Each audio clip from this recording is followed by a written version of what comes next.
This is my video for CIS220, class with a week of Sunday date of September 15th. This week we went over the Agile methodology and Agile team design. We had a few different links to look at, some readings and some videos, and the lab was to create a PowerPoint on how we would design an Agile team ourselves.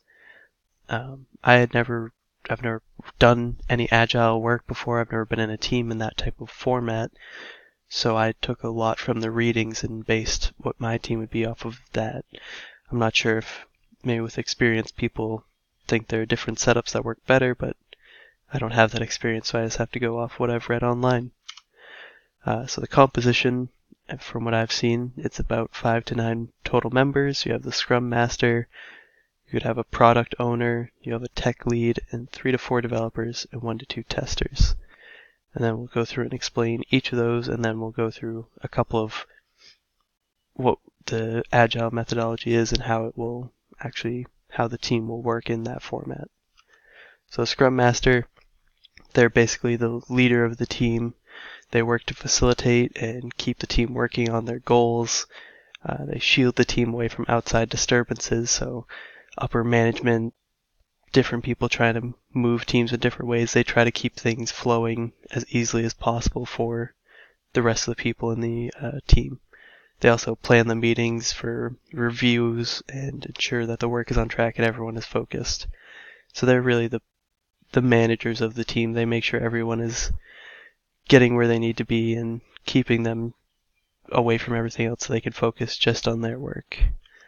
The product owner is more of the business side of the project, so they function as the customer. So they're worried more about, that all of the expectations of the project, the outline of what it's actually supposed to do, they make sure that that's actually being met and prioritized.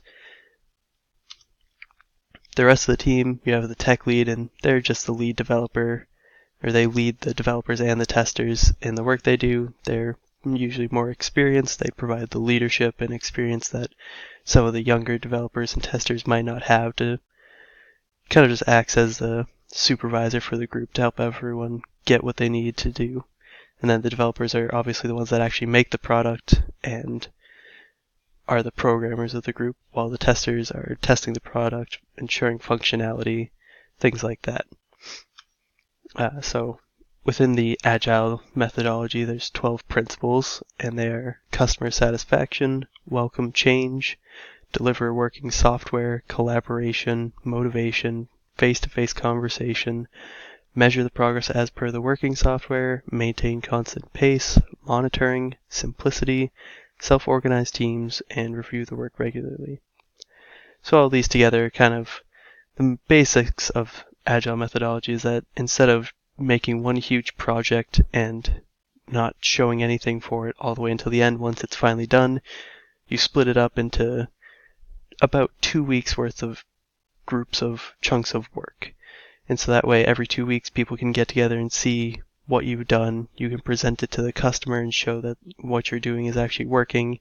If there's updates that they want, they realize something's maybe not going to work in that format, they can get back to you. So it allows quicker come-togethers with the customer to make sure your product is actually going to do what they want it to do, and it lets you not waste your time trying to build something that they're eventually going to not want.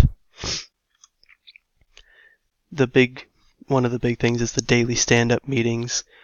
At the beginning of the day, you just meet to go over what your plans are. If you're the developers, you just say what you're working on, what you're going to do this day, and then issues that might be holding you up, whether it's waiting on someone else's work or waiting on a response from the customers, things like that.